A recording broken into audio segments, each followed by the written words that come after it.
equal or to be independent of the name of Lord Vishnu. Third, to disobey the order of the spiritual master. Fourth, to blaspheme the Vedic scriptures or scriptures in pursuance to the Vedic version.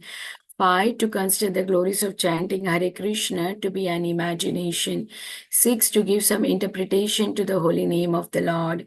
7, to commit sinful activities on the strength of the holy name.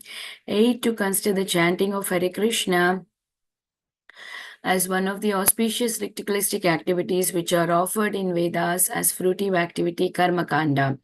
9, to instruct a faithless person about the glories of the holy name. 10, to not have a complete faith in chanting of the holy name and to maintain material attachment even after understanding so many instructions on this matter. It is also an offense to be inattentive while chanting. Every devotee who claims to be Vaishnava must guard against these offenses in order to achieve the desired success of Krishna Prema. Once again, I thank everyone for joining today's Bhakti Sangha conference call. Before we move on to the next part of the session, which is Srimad Bhagavatam class, may I know who all joined this morning?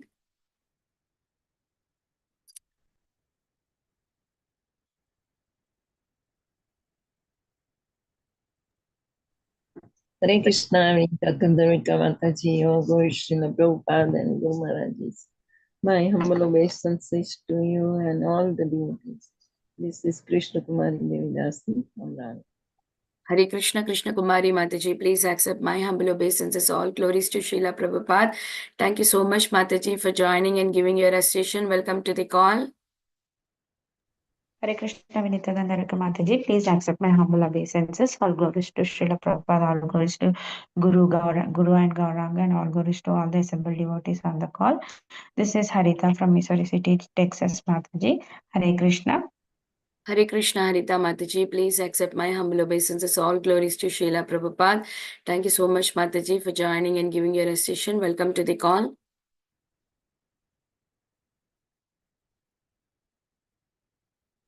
Hare Krishna, Vinita Gandharvika Mataji, please accept my humble obeisances. My humble obeisances to all the assembled devotees. All glories to Srila Prabhupada, all glories to Shri Guru and Gauranga. This is Shushmita from Canada. Hare Krishna, Shushmita Mataji, please accept my humble obeisances. All glories to Srila Prabhupada. Thank you so much, Mataji, for joining and all glories to your wonderful services. Hare Krishna. Hare Krishna, Vinita Gandharika Mataji. Please accept my humble obeisances to you and all the devotees. All glories to Prabhupada, all glories to Guru, all glories to assembled devotees. This is Mohini Lakshmi from Detroit. Hare Krishna, Mohini Lakshmi Mataji, please accept my humble obeisances. All glories to Srila Prabhupada. Thank you so much, Mataji, for joining and giving your association. Welcome to the call. Hare Krishna, Virita Gandharvika Mataji, please accept my humble obeisances. All glories to Srila Prabhupada. This is Shama Gauri Dasi from Charlotte. Hare Krishna, Shama Gauri Mataji, please accept my humble obeisances. All glories to Srila Prabhupada. Thank you so much, Mataji, for joining and giving your association. Welcome to the call. Missed to see you on the screen today, Mataji. Hare Krishna. Hare Krishna, Vinita Gandharika Mataji, Dandavat Pranam, Srila Prabhupada ki jai, Guru Maharaj ki jai, Preeti Dasi from Charlotte. Hare Krishna. Hare Krishna, Preeti Mataji, please accept my humble obeisances. All glories to Srila Prabhupada. I was thinking, where are you? You joined. Welcome to the call, Mataji. Hare Krishna. Hare Krishna. Hare Krishna, Vinita Gandharvika Mataji, please accept my humble obeisances. All glories to Srila Prabhupada and Shri Guru and Shri Gauranga, and all the glories to the assembled devotees. This is Manjri Leela Devi Dasi from Naperville. Hare Krishna. Hare Krishna, Manjari Leela Mataji, please accept my humble obeisances. All glories to Srila Prabhupada. Thank you so much, Mataji, for joining and giving your association. Welcome to the call.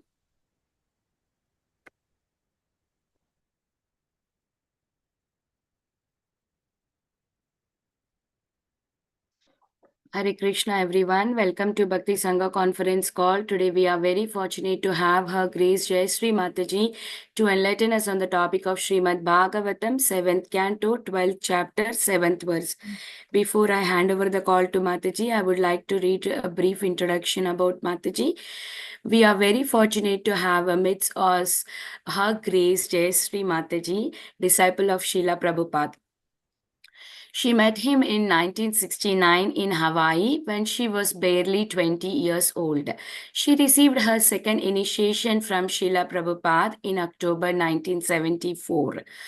She is fondly remembered by all for being the one who stitched a saffron coat for Srila Prabhupada, which was worn lovingly by Srila Prabhupada for many years. Her Grace Jayasri Mataji later moved to New Vrindavan and served the deities there. Though she travels to other places as a part of her multiple devotional services, her core service still rests in New Vrindavan. A Vaishnava is always paradukhi dukhi. As such is Mataji, a very compassionate and kind-hearted person. In the wake of the COVID-19 pandemic, she painstakingly stitched face masks for all age groups so that devotees could continue with uninterrupted service to Krishna. All glories to Mataji's services. Hare Krishna, Mataji. Hare Krishna. Am I supposed to put my video on? If possible, Mataji, we would love to see you. I don't know if you want to see me. I'm pretty different than the picture. No, I'm Mataji, we all know you very well, Mataji. We always see you on Bhakti Sangha. It has been long time that we did not get your association. Yes, I was extremely sick I thought I was leaving this time, but somehow or other Krishna brought me We back. want your association for many more years, Mataji. We would love to see you. We would love to learn from you. Your services are glorious, Mataji. Please bless us that we continue to do services. Hare Krishna. We are really fortunate to have you, Mataji. Please take over. Hare Krishna. Thank you, Hare Krishna. Yeah, I just wanted to correct a few things. One thing, I don't travel anymore, and I'm not like this really enlivening, outreaching devotee like Malati. Malati is that person. And also the coat that I stitched, I did make the coat, but it wasn't from me. It was from Govinda Dasi. Govinda Dasi is the one who had that relationship with Srila Prabhupada. And she is the one who asked me to make the coat. So all I did was make the coat. It was from her. It was not from me. I mean, it was from me, but the letter that she wrote when she sent it did not say, I don't even think she mentioned that I made it. But anyway. You are very humble, Mataji. No. You are very, very humble. No, I just wanted, I don't want to take credit. Radhanath Maharaj, when he was here one time, he gave a story, and I can't quote the names, but he was saying there was this one devotee, and he got blamed for so many things throughout his life. And at the end of his life, when he was facing Yamaraj, he said, I just want to know, why did I get blamed constantly throughout my life for things that I didn't do? And he was told, yes, in this life you got blamed for so many things you didn't do, but in your last life, you took credit for so many things that you didn't do. So that was his punishment. So I don't want to take credit for things that I haven't done. I definitely do service all the time. I've been here, in New Vrindavan for 40 some years. And I served in Detroit for a number of years because Srila Prabhupada wanted my husband doing preaching work. And and I'm sorry my camera's not set up right. I'm not used to having to use the video. No, Mataji, everything looks perfect. We can see you nicely. Yeah, but there's there's Prabhupada way in the back, not situated by my altar.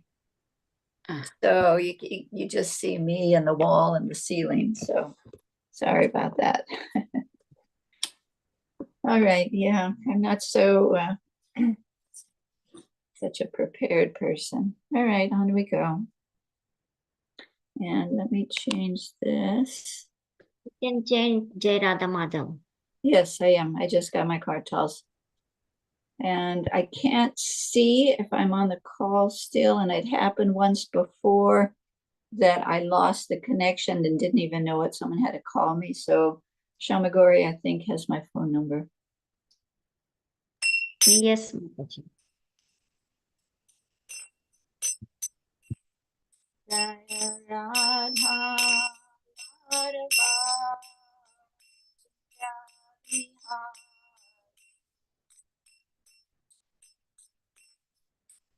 Gopi Jana Ballava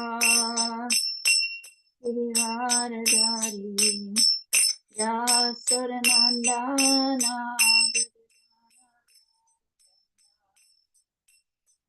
Yamuna Tira Anachari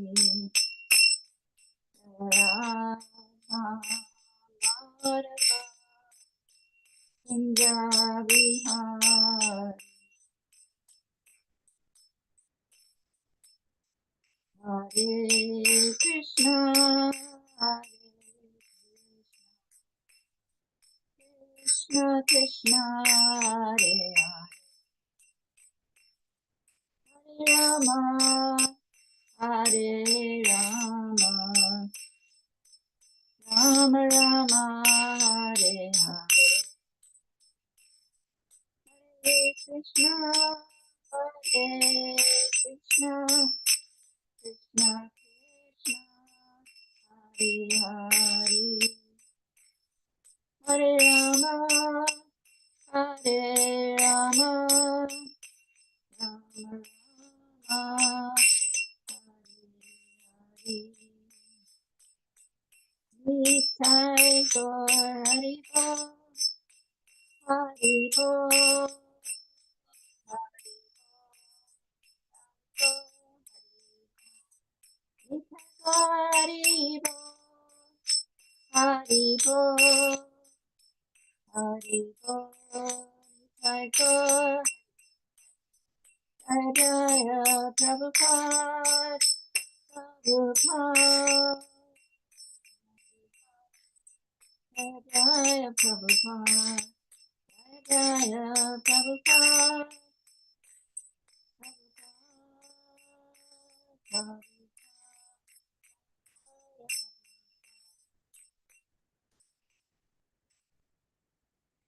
Jai Om Vishnupad Paramahansa Parvajakacharya Statira Satis Divine Grace. A.C. Bhaktivedanta Swami Srila Prabhupada Ki Jai. Jai Om Vishnupad Paramahansa Parvajakacharya Statira Satis Divine Grace. Bhaktisiddhanta Saraswati Thakur Srila Prabhupada Ki Jai. Ananti Krita Vaishnavini Ki Jai. Namacharya Srila Haridas Thakur Ki Jai. Prem Sri Kaho Sri Krishna Chaitanya Prabhu Nityananda Sri Advaita Gadadhar Srivasati Gaur Bhaktivinoda Ki Jai. Sri Sri Radha Krishna Gopinath Shama Kunda Radha Kundi Giri Govardhan Ki Jai. Sri Vrindavan Dham Ki Jai. Navadvip Dham Ki Jai. Ganga Maya Ki Jai. Jamuna Maya Ki Jai. Bhakti Devi Ki Jai. Srimati Dasi Devi Ki Jai. Samaveda Bhaktivinoda Ki Jai. All glories to the assembled devotees. All glories to the assembled devotees. All glories to the assembled devotees. All glories to Sri Guru and Sri Ganga. All glories to Sri Prabhupada. Om Namo Bhagavate Vasudevaya. Om Namo Bhagavate Vasudevaya. Om Namo Bhagavate Vasudevaya. So we are reading from the Srimad Bhagavatam, Canto 7, Chapter 12, Text number 7. If someone doesn't mind, Shamagori, or someone can do the Sanskrit, please, because I am definitely not going to do it right. Varjayet pramada gatham agruhasto bruhat prataha indriyani pramatini harantyapi yater manaha. Thank you. Rajat yet must give up Parman Gatam, talking with women. Agrihasta, a person who has not accepted the Grihasta ashram, a brahmachari or sannyasi. Brihat Vrata, invariably observing the vow of celibacy. Indriyani, the senses paramati. Almost always unconquerable. Haranyati, taking away api even yata of the sannyas manaha, the mind. Translation: a brahmachari, or one who has not accepted the grihastha ashram family life, must rigidly avoid talking with women or about women, for the senses are so powerful that they may agitate even the mind of a sannyasi, a member of the renounced order of life. Purport by Srila Prabhupada. Brahmacharya essentially means the vow not to marry, but to observe strict celibacy, brihad vrata. A brahmachari or sannyasi should avoid talking with women or reading literature concerning talks between men and women. The injunction restricting association with women is the basic principle of spiritual life. Associating or talking with women is never advised in any of the Vedic literatures. The entire Vedic system teaches one to avoid sex life, so that one may gradually progress from brahmachari to grihastha, from grihastha to vanaprastha, from vanaprastha to sannyas, and thus give up material enjoyment, which is the original cause of bondage to this material world. The word brihad vrata refers to one who has decided not to marry, or in other words, not to indulge in sex life throughout his entire life. Om Agana Timrandasya Gananjana Salakaya Chaksura Melitam Yenitasma Sri Guruvayana. We're born in the darkness of ignorance, but our spiritual master is kindly opening our eyes with the torchlight of knowledge. So we offer our most humble and respectful obeisances unto the lotus feet of such a spiritual master.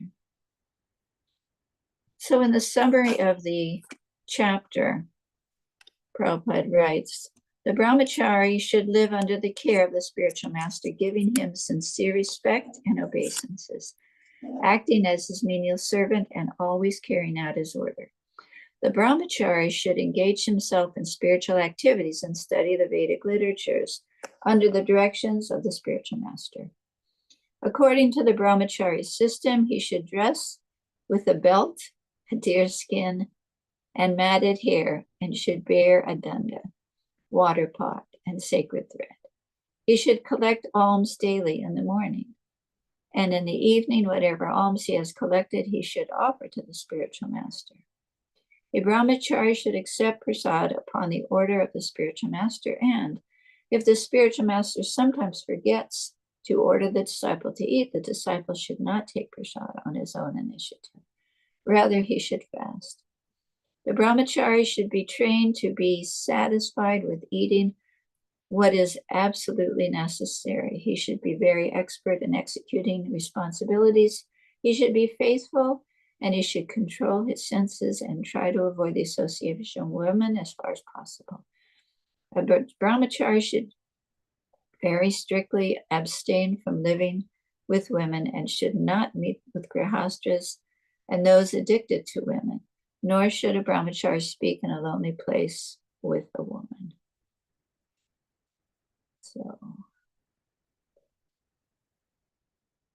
first I'll offer my obeisances to Srila Prabhupada, Namo Om Vishnu Padaya, Krishna Prasad Bhutale, Srimad Bhakti Vedanta Swaminiti Namani Namaste Saraswati Devi Gauravani Charane, Nirvisesa Sinyavadi Vishajadishtarane. All right, so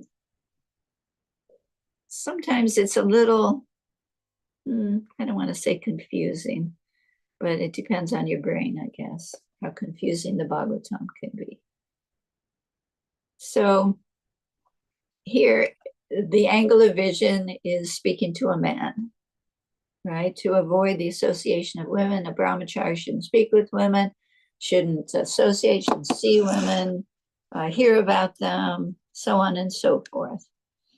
And in my angle of vision, it's not exactly the same for women, but at the same time, Prabhupada was dealing with a society that's steeped in men and women associating on every level, in the home, in school, in work, in recreation. There's very few cultures in this world, especially where Prabhupada first came to America. It's hard to even use the word culture for America because it is not based on higher teachings or purity. There's so much sense of sense gratification in this age, especially in the West, that there's no rules, basically. You can do anything, say anything. I mean, it's just a very degraded time. So Prabhupada, in his purports, he's dealing with a group of people that are not necessarily on the platform. Like who is going to, what brahmachari nowadays is going to wear a deer skin and a water pot and go begging from door to door? It's like really not the reality of our time. And women nowadays, these instructions are also for us, that free mixing with men. I mean, in my case, I'm a little more free because of my age. But free mixing with women, with men and women, it's just not recommended. And although the bars may not be there in the outside society, certainly we ourselves, hearing the actual status and platform of purity, should take notes and try and follow as much as possible, not to be always joking with the men and hanging out with them. And, you know, it leads to frustrating association and sometimes to fall downs, even in our society, even in our Krishna conscious society.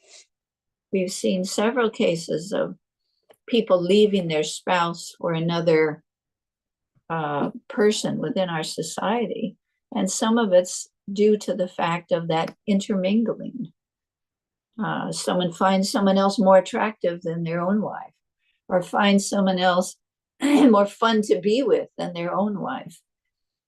So if the women are restrictive in their activities in groups of men or around groups of men, then it's easier for the men to be more conscious of the rules and regulations and restrictions that are meant not to restrict us. It's like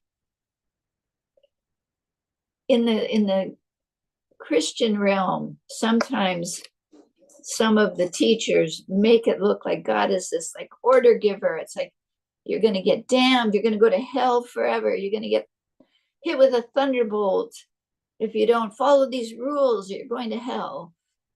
It's not like that exactly. It's that if you don't follow these rules, you mess up your own life. You get karma for things that you're doing out of your own control because you haven't kept the boundaries in the right place. If someone takes intoxication, for instance, they're going to loosen up when it comes to who they are sexually connecting with. And then you have this big mess of society that we have. It's worse than animal society, actually.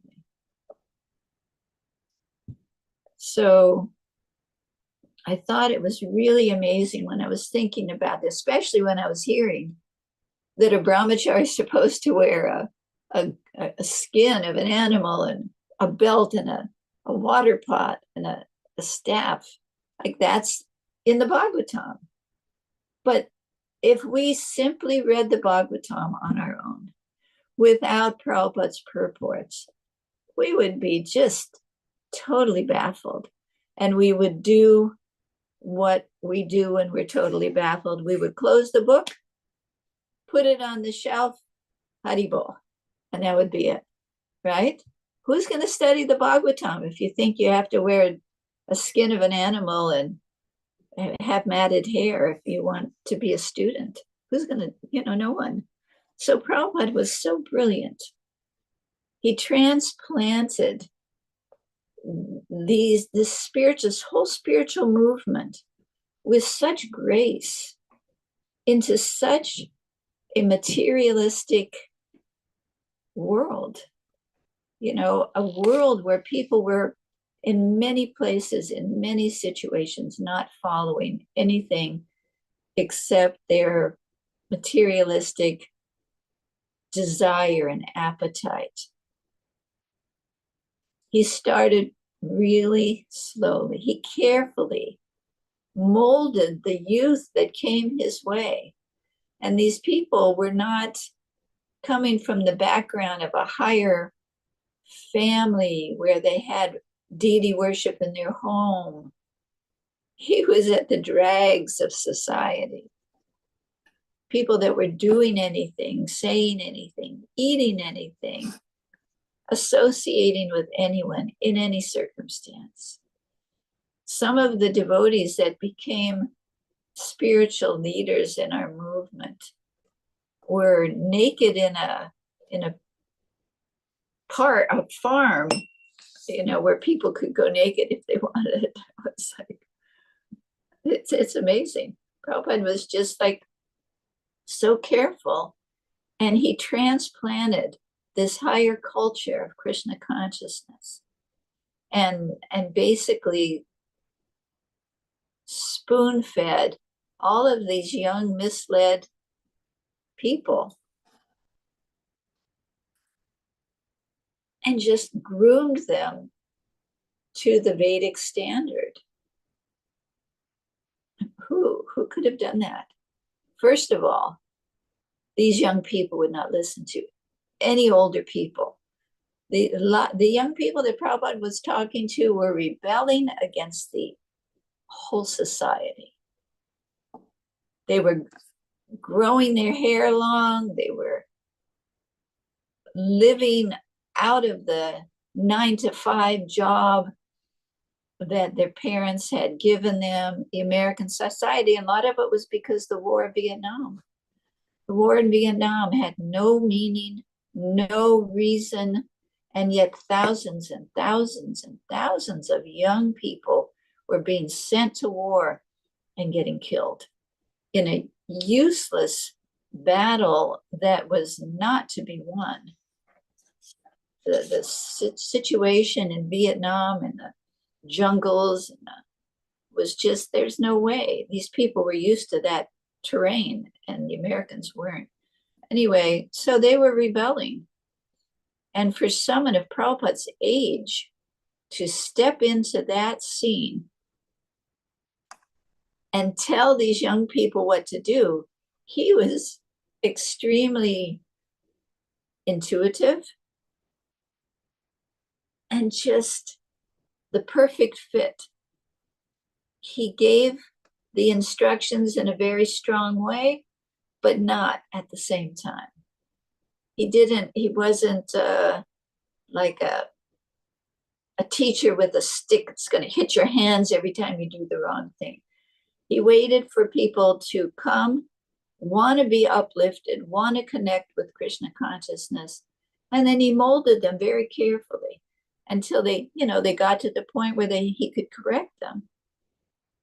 But he corrected them in such a way. Sorry, my heart is pounding. I feel like I'm going to faint.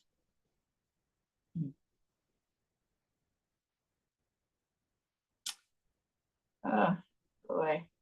It's hard when your health is bad. You don't know what to expect. Sorry. Anyway, Prabhupada was had just the right touch to transplant this extremely advanced teaching into the culture that was there.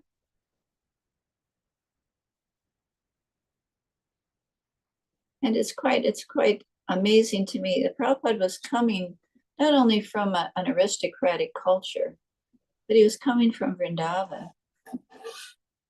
you know, at that time, Vrindavan was very quiet, was very devotional. And he was living at the Radha Damodar temple right at Rupa Goswami's Samadhi. And very peacefully and quietly, he was translating the Srimad Bhagavatam and going to Delhi and getting some printing done. But the atmosphere he was living in was so conducive. And simply on the order of his spiritual master, he crosses the ocean on a cargo ship, has heart attacks. I mean, almost anyone would have given up from the very beginning. Oh, go to America with no money on a cargo ship? I don't know anyone there. Forget it. I'm not going to do that. I mean, who would do that? But Prabhupada was so duty bound and so inspired, and Krishna was making the arrangements, although very rustic arrangements. He was making the arrangements, and Prabhupada just simply followed. Even when he got to the Boston Harbor, he was praying to Krishna. He wrote the beautiful Jaladutta prayers. My Lord, I don't know why you've brought me here to this place. Who's going to understand?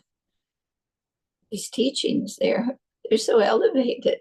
And these people, they've never even heard of you in the name of Krishna. How am I going to teach them? Only if you empower me. But make me a success or failure. I'm your puppet. Just make me dance. That's surrender. That's amazing.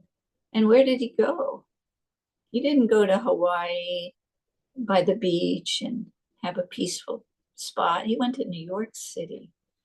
New York City. I don't even like to go to New York City. It's just too much.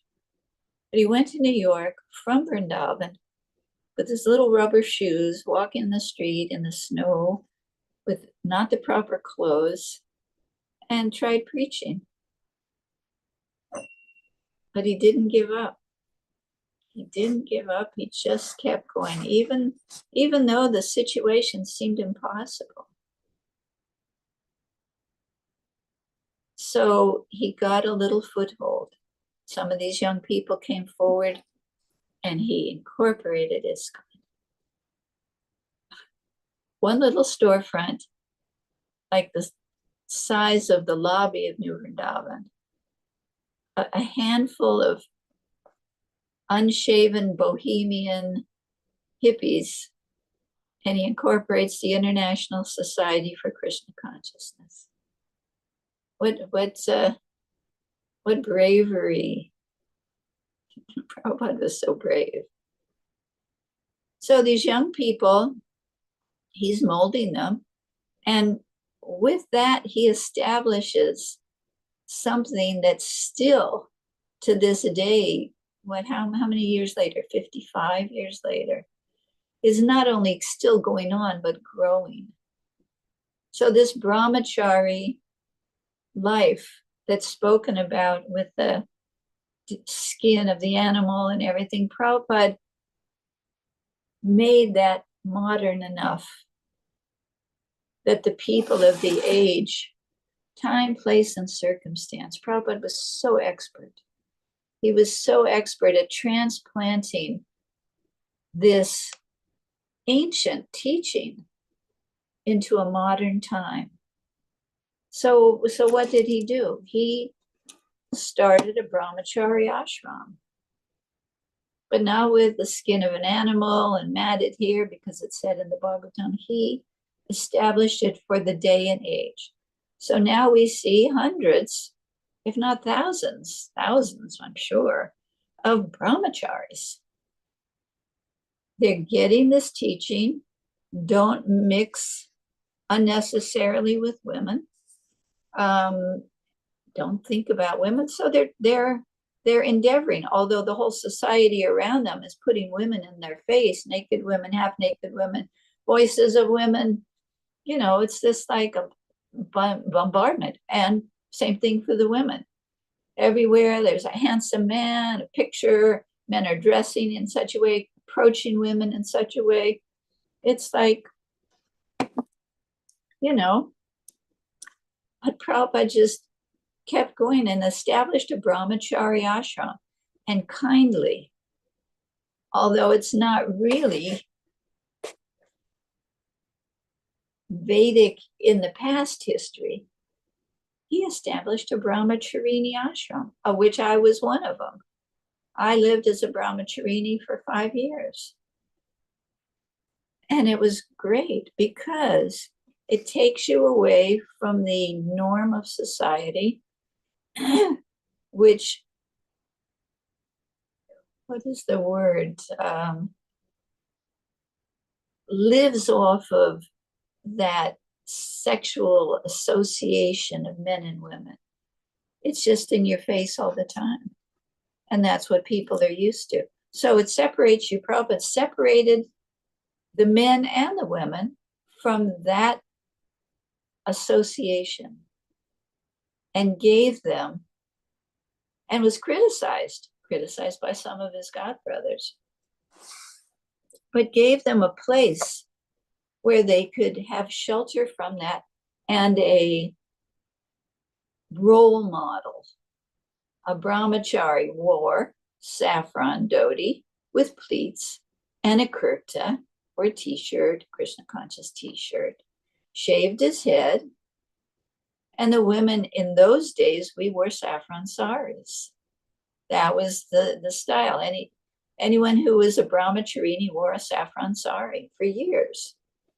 At the beginning, we didn't have saris. At least in Hawaii, we didn't. It took years to get saris. Well, we had no money.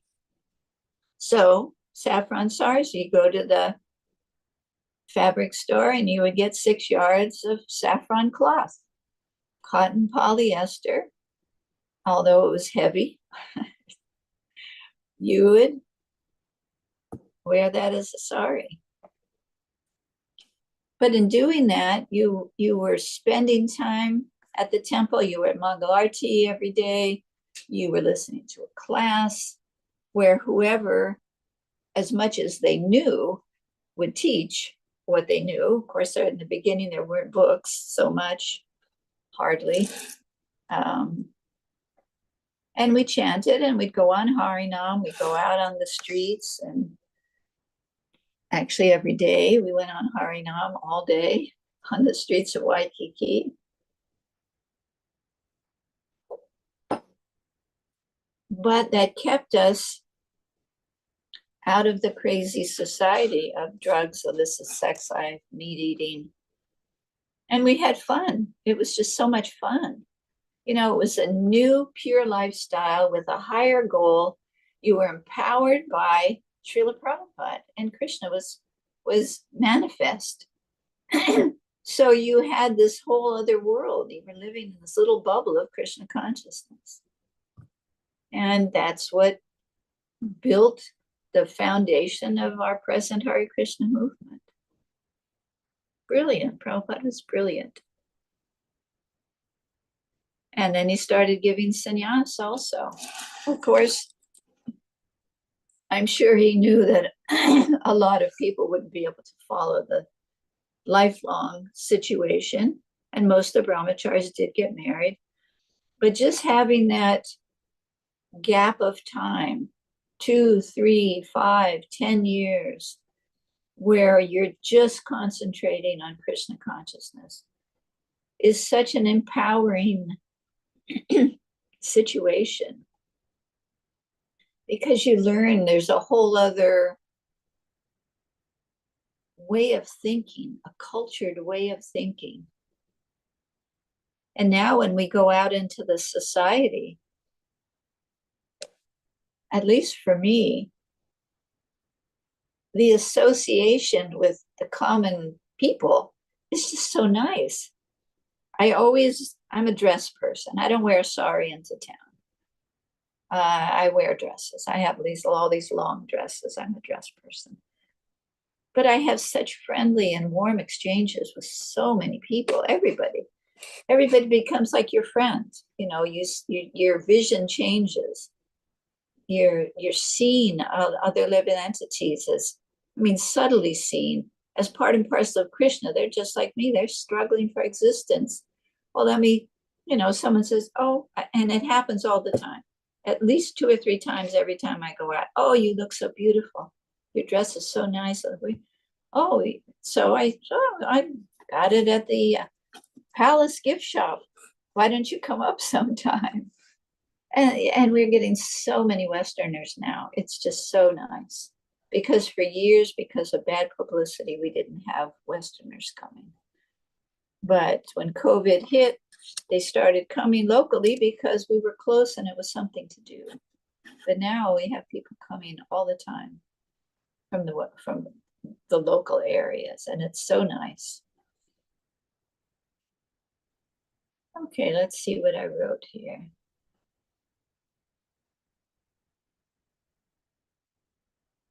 All right. So Prabhupada talks about, this is Bhagavatam, Canto 6, Chapter 1, text number 61. He's talking about Ajamil. So this boy became victimized. Although he was under training, he was not completely fit. Therefore, he fell victimized by seeing this affair, this lusty affair between the prostitute and the man in the forest. If you followed the rules and regulations in chanting, then you will not be victimized. Prabhupada was so positive and so encouraging, such a great example, encouraging. We have to get over this fault-finding tendency that we have. It's like in the heart, oh, well, that person's not doing it right. You're thinking, well, that person's really, he's not doing it right. You're constantly finding fault. At least my mind is like that. But to verbalize it, that's where we don't want to do that. We want to do what Prabhupada did. He encouraged. He made you feel like you could do anything. You could change the world, that you were qualified, that you were a pure devotee. All of my disciples are pure devotees. What did that make you feel like? Yes, I'm a devotee of Krishna. That's who I am. Okay, I'm going to do this. Prabhupada wanted me to do that. It's just so empowering. And criticizing is so disempowering. I had a circumstance. Okay, I do tours of the palace. I love doing tours of the palace. Srila Prabhupada told me to preach. Preached Krishna consciousness to the suffering humanity. So the palace is like the perfect place. So I go up there, and I'm up there during lunchtime, so I can't go to lunch. But someone brings the offering to Prabhupada. So the tour guides have jurisdiction over that maha. It's not a lot, but it's something to have for lunch while you're there for so many hours. And there's this young man. He hadn't been here long, and he had long hair that wore in a top knot and a beard. He's been here, but he's been doing some work on the outside of the palace. So the first couple days I was in the palace, he would come in and help himself to the maha. And it's like, I'm thinking, wait a minute, you can go down and eat at the temple. I can't leave here. Why are you taking my lunch? And for me, because I was so sick, and right now I'm weighing about 115. When I was sick, I was 96 pounds. I couldn't eat. So for me, food, now that I can eat, is like, I need to eat. So the fact that he was coming in and eating whatever he wanted of the maha was like, no. So I said to him, this maha is for the tour guides. And he was a little belligerent. It's like, like kind of like, who said? So and then the next time I was up there, he came in and did the same thing. And I said, and I looked at him. It was like I was annoyed with him. It's like, didn't you get it?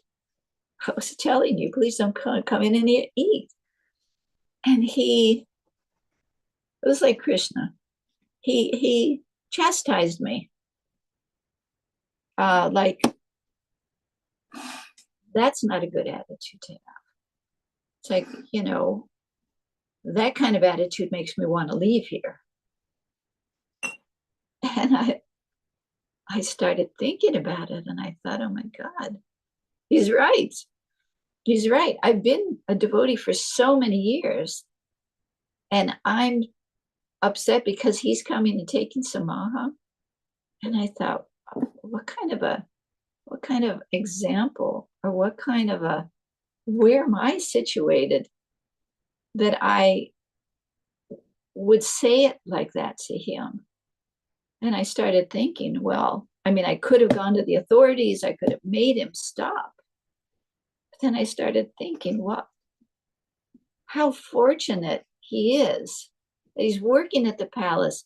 He's got enough attraction to be living in the ashram and to be at Mangalarti every day and Bhagavatam class, and he's working at the palace, and he's coming in to eat maha. How fortunate, how I should be culturing that. I should be inspiring. I should make him a plate and take it out to him. And I thought, wow, how wrong of me. So I just totally changed my mentality, and I thought, well, okay, so if he comes in and takes most of the offering, and then the other two are God wants to eat, I'll just start bringing something to eat, so I don't have to, you know, I feel like I need to eat right now. I can't fast right now. And that totally changed our relationship. And I started joking because I have a name for people that come and take maha down at the temple, especially those who take it right from the pujari or come every time and take most of it. I call him the Maha Mafia. So I have a joke with him every time we see each other. You know, okay, so come on, Maha Mafia, get in line, or, you know, it's changed. And so I'm thinking, I could have been the reason for him to want to go away or help, you know. So Prabhupada was always encouraging and telling us how to stay. We need to stay in Krishna consciousness. We need to progress in our life, in our spiritual life. And how do we do that if we're not inspired or finding the nectar of association of devotees? If someone is always being criticized and found fault with, how are they going to want to stay around to learn to get to the place where they're not acting a certain way? It's the duty of those that are here and have been around a long time to do what Prabhupada did, to nourish, to groom, to baby, to protect new people that are coming. Not just to go out and just, oh, I distributed 10 books today. Yeah, okay, great. So who are the people you talk to? What are their names? Did you cultivate? Did you become friends with them? Did you invite them to the feast? Are they coming? Are you going to spend time with them? You know, it's that's what people need. They need what Prabhupada gave. They need that friend, that more advanced friend who's not going to criticize them every step of the way. But your devotee's not right. You're doing this wrong. You're doing the arching wrong. Not enough circles. Oh, I heard here and now I heard there. It's like, oh, you know, we don't want to culture that kind of society. Prabhupada didn't do that for reasons, because we wouldn't have been able to take it. We would have gone away. Oh, this guy's just too much. You know, expects us to wear saffron and shave our head. Shave our head. Who's ever heard of shaving your head? In America, you got to have the cool haircut with the zippy do and the this and that, and the beard that maybe looks like this, and the cool clothes, designer clothes. It's like, that's, you know, that's the norm. And someone comes along and tells you to give all that up shave your head or put on a sari and cover your legs, cover your head. My God, getting extreme here. I read a magazine article one time, and it was saying that one of the problems in the society that we have is the shyness of women. That because women are shy, that's a problem. I was like, whose idea is that? To me, it was just so demoniac, because as soon as women lose their shyness, it's just they become the playground for patronizing men. And that's what the man, whoever wrote the article, wanted. You know, don't be a shy woman, be the in your face sex bomb kind of woman, and then you're normal. And it's sad. It's a very difficult time to raise young people in Krishna consciousness. I have two sons that have daughters. One lives in a very rural community that's all Krishna conscious. Their school is Krishna conscious. And the other one lives in a city where the child goes to a public school. And I mean, what is the hope in the second situation of that child being able to follow a really pure lifestyle? Very, very much not in favor. Very difficult. Hard to be a vegetarian even though in the schools they have some vegetarian options. It's still, it's tough. It's tough. So Prabhupada goes on. So at that time, we were back to Ajamil. At that time might be, oh, I see. No, I put that in. So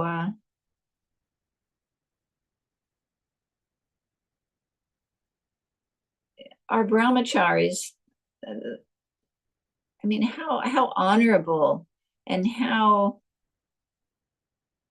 important what they're doing is. And the women too, I mean, some of these women are amazing preachers and book distributors, just such an inspiration. Some of them are so renounced or such good examples as wives and raising children. There's one woman, and I actually, unfortunately, foolishly don't even know her name. She is from, I believe, Idaho, and she raised her children. She homeschooled them, and they ended up going to college, but they were so advanced scholastically that when they were like 16, they were in college classes because of how she taught them. So both of them are either professors or deans in colleges, teaching like philosophical or religious studies, very well situated in their family life, making good money, preaching Krishna consciousness, and doing phenomenal classes in temples. It's like, wow. I mean, she was Indian. Of course, they're Indian. So they had a head start and a culture behind them. But I just admire that so much, that she was able to raise her children to be so strong in Krishna consciousness and at the same time so materially well situated. That is an accomplishment. Not so easy. And Prabhupada tried. He tried with the Westerners to establish the Gurukulas. His idea was right, to establish a school where the children lived with the teachers and just followed the sadhana of Mangalartik evening program, chanting Japa, which they may not have gotten in their home life because the parents had come from such a degraded and diverse background. But unfortunately, it didn't work for the long term because the teachers were, many of them, just not qualified on every level. So what Prabhupada tried to do didn't continue because of being victimized by bad association and bad habits from the past. But even amongst those kids that were in Prabhupada's schools, they have a strong, because of the schools, they have a strong base of Krishna consciousness that they probably wouldn't have had from those particular parents. In many cases. So Prabhupada was a not only a warrior, Prabhupada, what is it they call him? The commander-in-chief of the Vaishnavas. He came and established in a most unusual time, in a most unusual place, a long-term movement for helping to uplift the world in its dire time of need. And because of the sinful activities of the common people, the reactions that are faced in this world today are just so extreme. The natural disasters, the floods, the fires, just there's so much corruption. And the resultant reactions are there. And people are confused. They're afraid and confused, not knowing where to turn. So our preaching, our prasadam distribution, our having programs, even if it's like having cooking classes. Maharaj, Radhanath Maharaj, he started off just doing cooking classes in schools. And Bhaktitirtha Swami, he had, what was it called? The Institute, something like the Institute for Higher Education. They were Krishna conscious programs, but sometimes the people, I heard from some of the people that started at Bhaktitirtha's program, they didn't know for months and maybe even sometimes years that it was connected with the Hare Krishna movement. Because they were teaching in a, I don't want to say covered way, but in a very introducing way. Like cooking classes, vegetarian cooking classes. You know, it's not that they would get up and start preaching Bhagavatam. Okay, shave your head and wear a deer skin and start begging door to door. It was just so nicely and carefully instituted. But from those cooking classes, from those institutes, from those programs, people wanted more. And many became devotees or changed their life, maybe not living in the temple. Of course, a lot of you probably don't live in a temple. That was kind of something of the past. The temples where everyone lived in, that's all there was at one time. And now it's different. People have centers and programs in Namhata. It's wonderful. I mean, it's just the way it's evolved, which is great. But at the same time, the temples are coming up. Beautiful temples, beautiful temples. The TOVP is like, oh my God. I mean, the palace is beautiful, but the TOVP, my God, what a work of art. What a work of art. And even something like the palace, you know, because it's such an extraordinary building for this part of the world, people come. But what they get, and they're coming to see the building. It's in the registry of historic buildings. You know, it's become, New Vrindavan has become a destination, according to some of the, the tourist websites and magazines. Vrindavan is right up there as one of the 10 places to visit in America. So we have all kinds of people coming. This year, I think we had like 60,000 people come. That is, and the palace it was a house. It was made as a house for Srila Prabhupada. That's why it's in the shape of a house. It was going to be, from my understanding, a cinder block building with an open air veranda. The car park is where the lobby is. When you go into the palace, you're in the hallway and there's beautiful stained glass and wow, it's so cool. But if you look at it in a different way, the walls have windows on them. Who puts a window in a hallway? And there's like, how many windows? There's like 7 windows because it wasn't going to be a hallway. It was going to be an open air veranda. It was started off as a house. When Prabhupada passed away, it was just a cement shell. And then they decided to make it into a memorial. And because of it, thousands of people come and they get Krishna consciousness.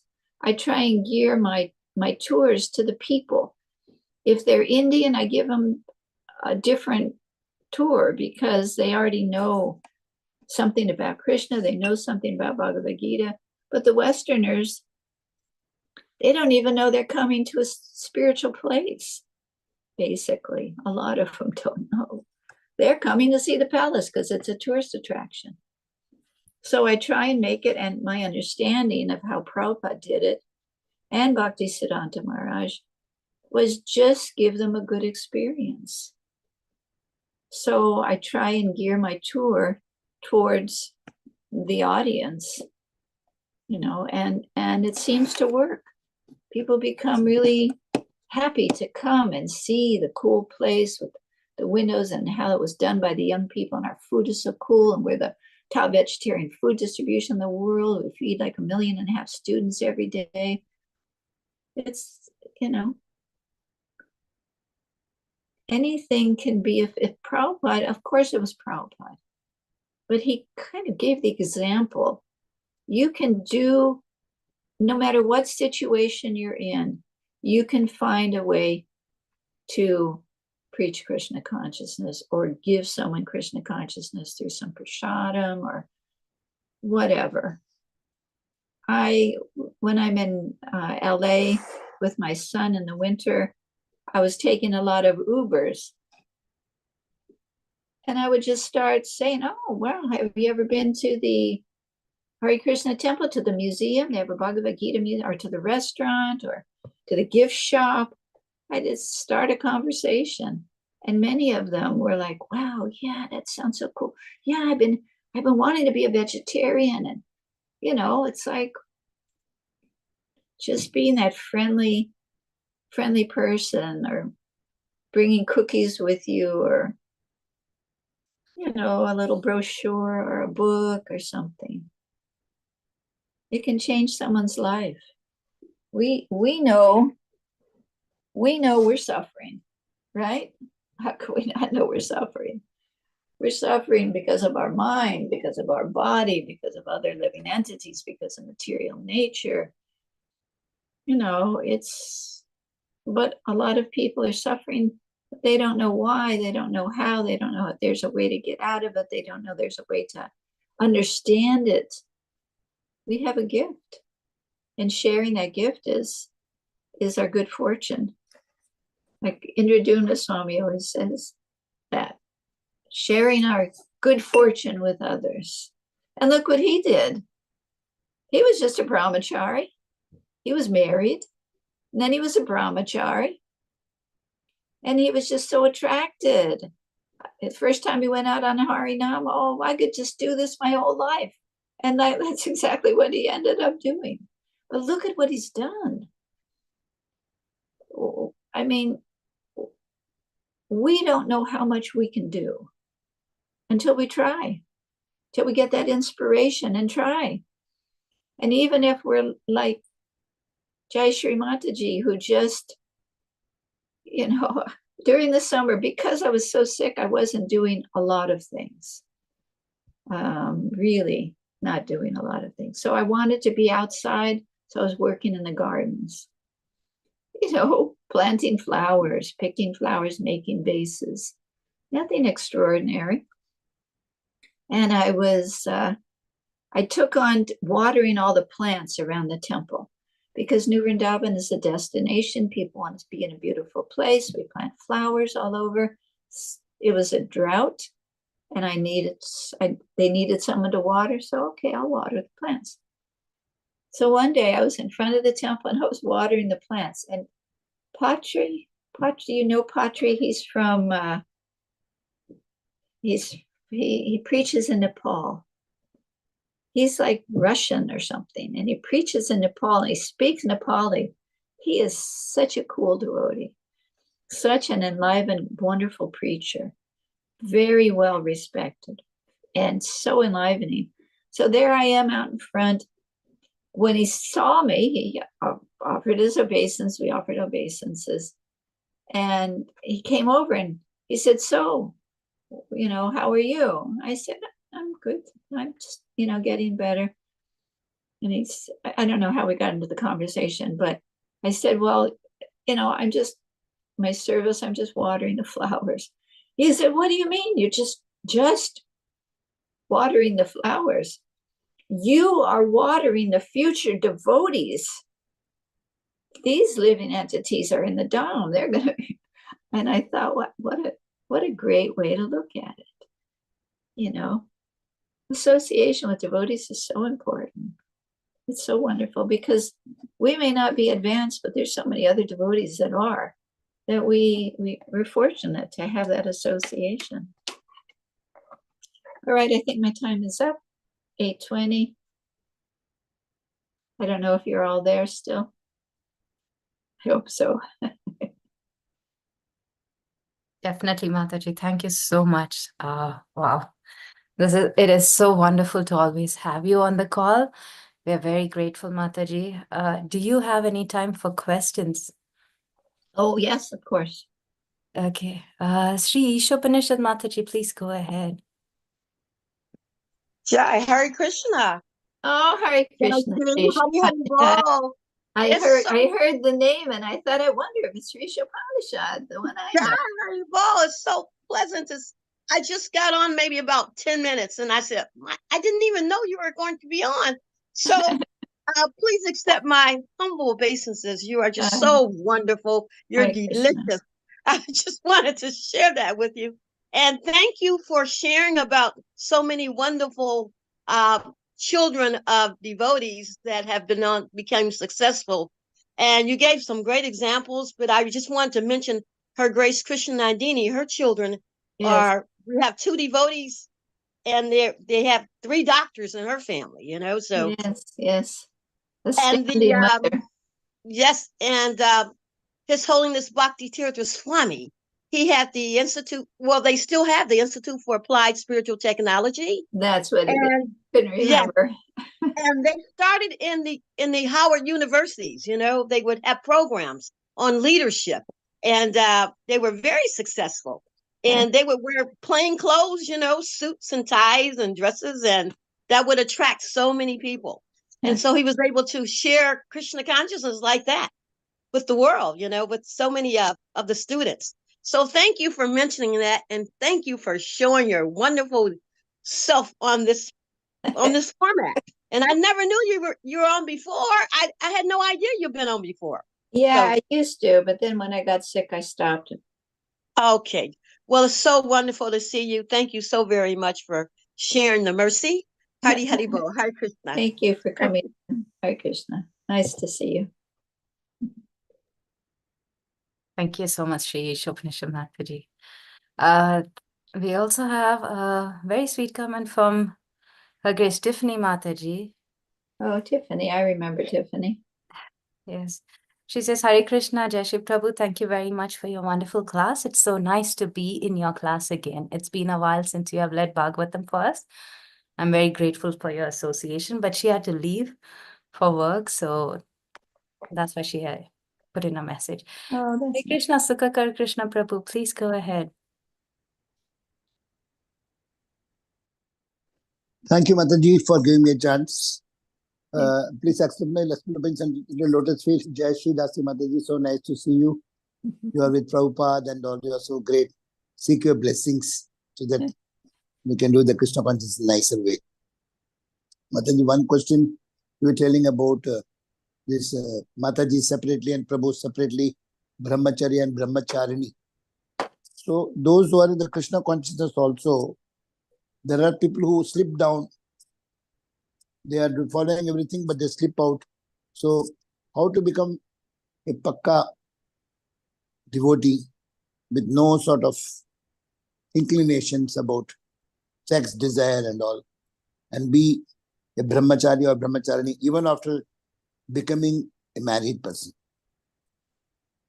Yes, that's a little difficult. Like Prabhupada compared the man and woman to the fire and the butter.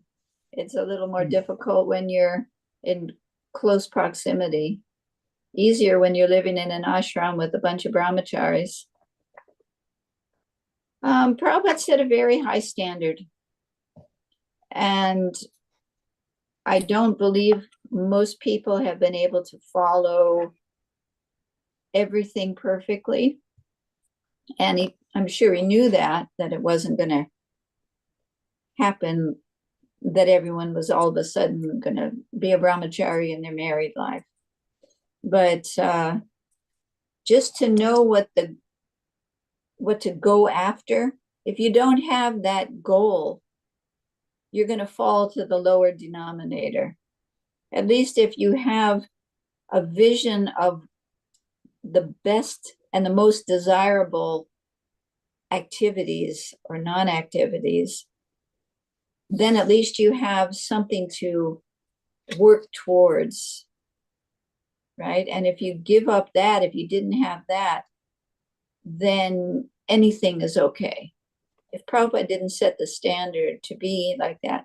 And I do know people that have been able to get to that point in their marriage, that they're able to live like a brahmachari, or Prabhupada called it sannyas, basically, where the wife is very Krishna conscious, they're not living intimately together, they're preaching. You know, there's a lot of people that have made advancement in that way. And it's a very individual thing. It depends on the two people, I would imagine.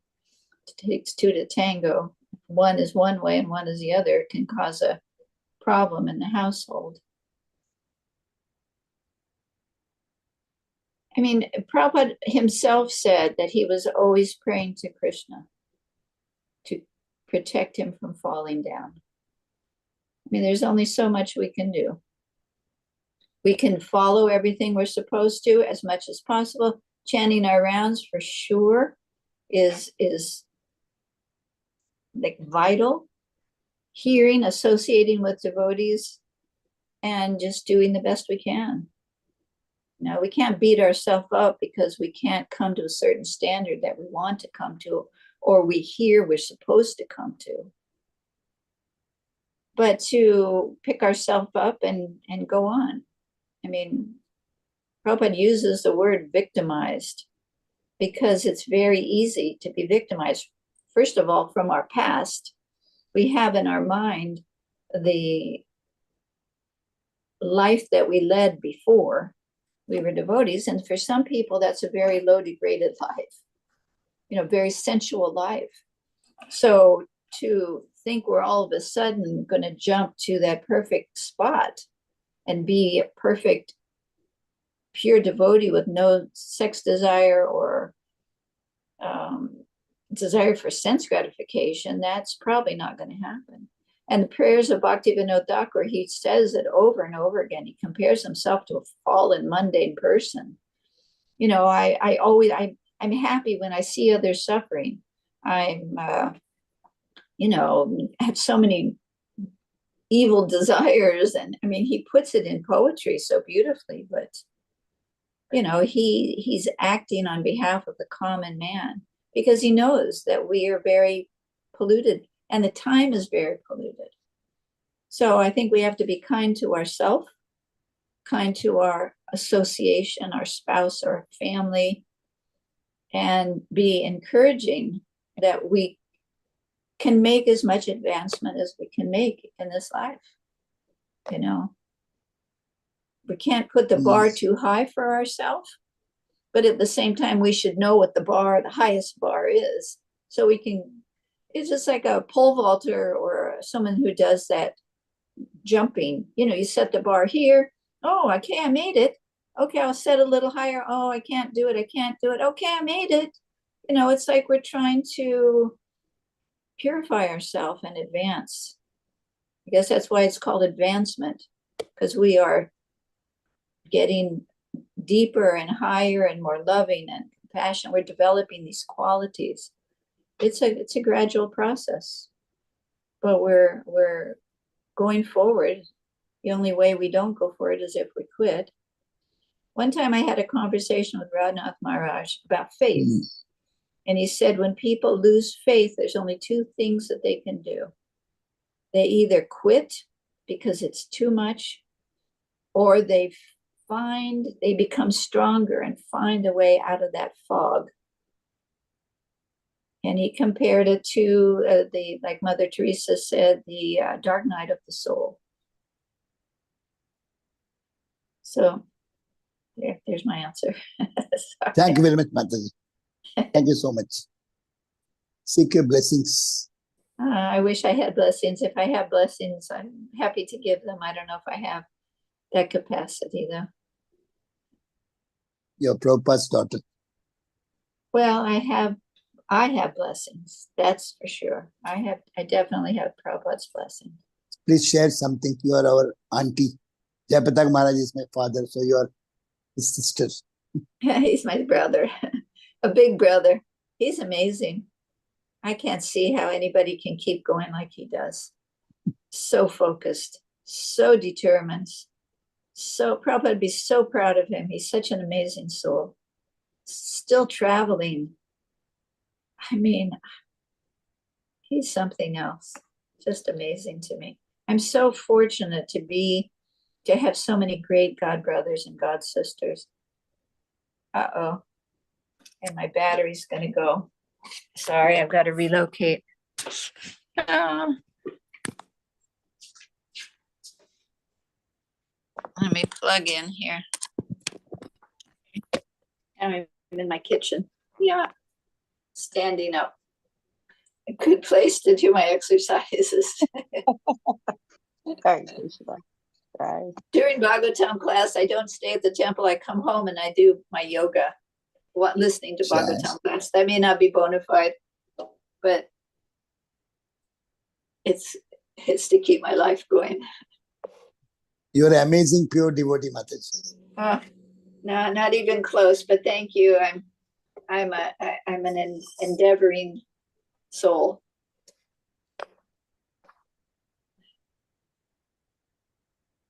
Please come again. Oh, thank you. I'm actually will be going to California in the winter, and the timing is not conducive for me. So anyway, we'll see. I just started giving classes online again, so thank you. Thank you. Hare Krishna. Hare Krishna. Thank you so much, Sukhakar Prabhu. Thank you, Mataji. Hare Krishna. Hare Krishna, Shivakumar Prabhu. Please go ahead and ask your question. Thank you, Mataji. Hare Krishna. Mataji, Dandavat Pranams. Please accept my humble obeisances. Mataji, one question. You're at the Golden Gate Bridge? Yes, Mataji. In California. Yeah.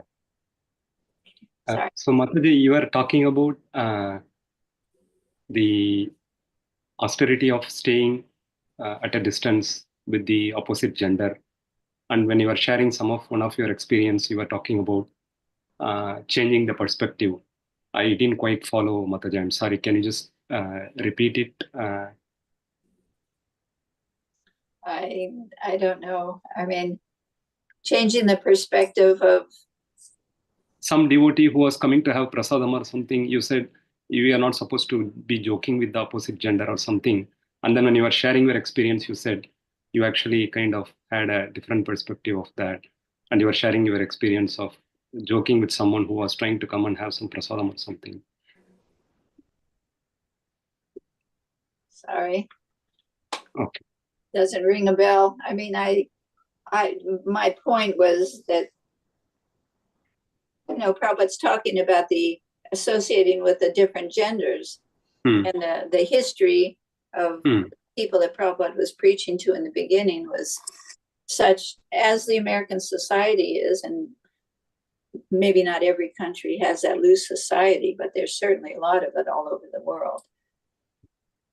So just changing the dynamics and knowing that butter and fire are not to mingle too closely, then we have the structure that Prabhupada was trying to create of purity enough that we don't have all of these unusual activities going on in the background. But I'm not sure what your specific thing that I said that you were looking for. I'm sorry. Okay, no problem. Thank you. Hare Krishna.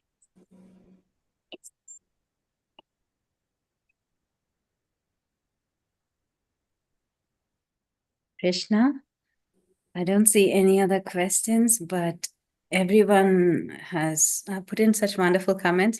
Thanking you, Mataji, for your association. We also have Lalita Mataji and His Great Dinabandhu Prabhu on the call. Hare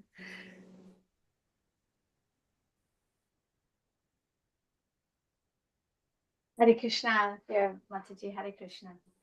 I thought we got to see you in Vrindavan. We're so thankful for getting that opportunity, and it was really extraordinary to be there after so many years.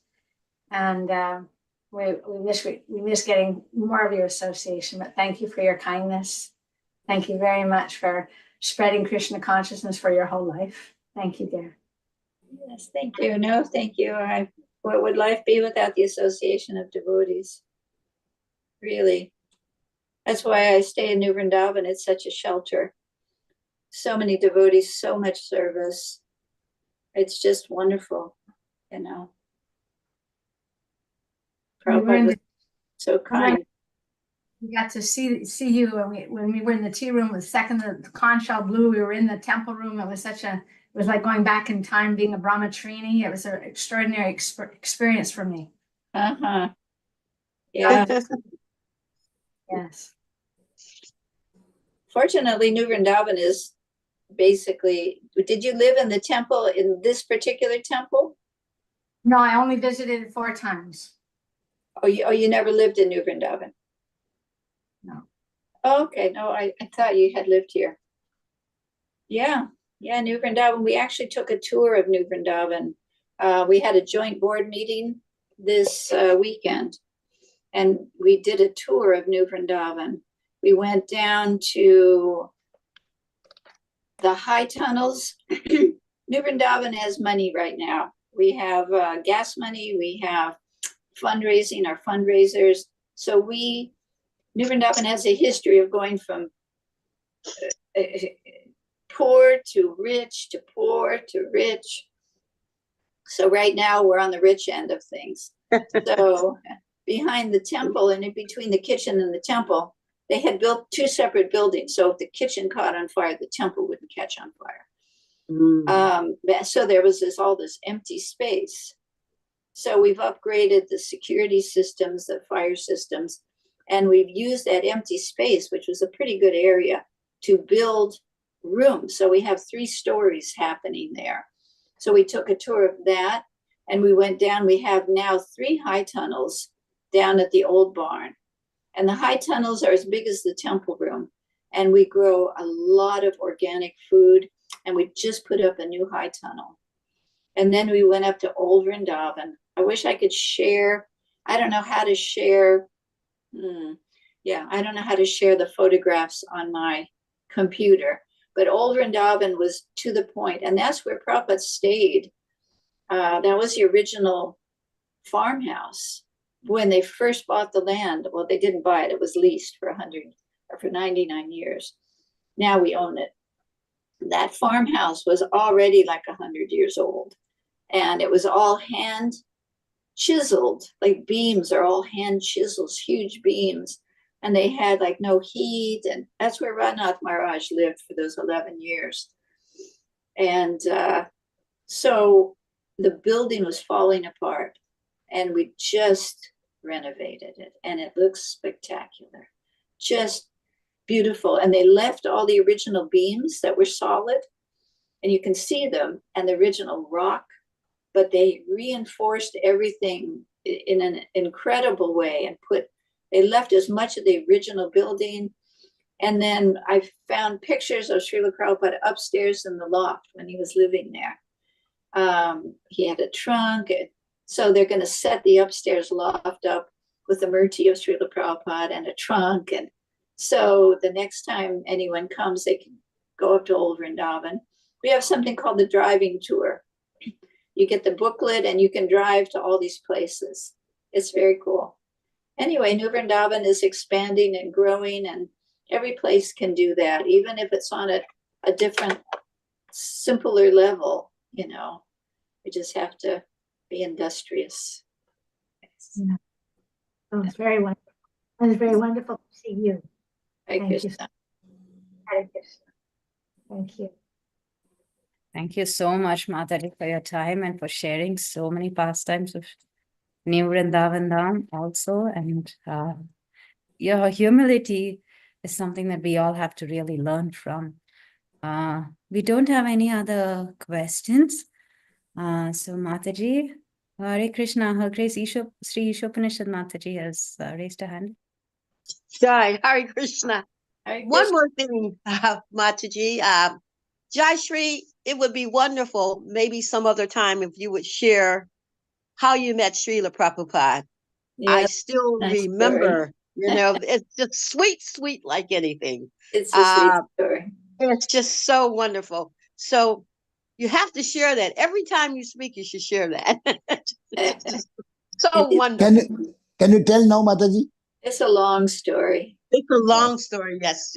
Make it short, summarize. Next time. Jai.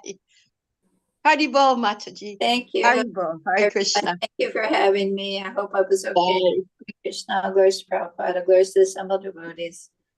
Jai, Haribol. Sarubhascha kripa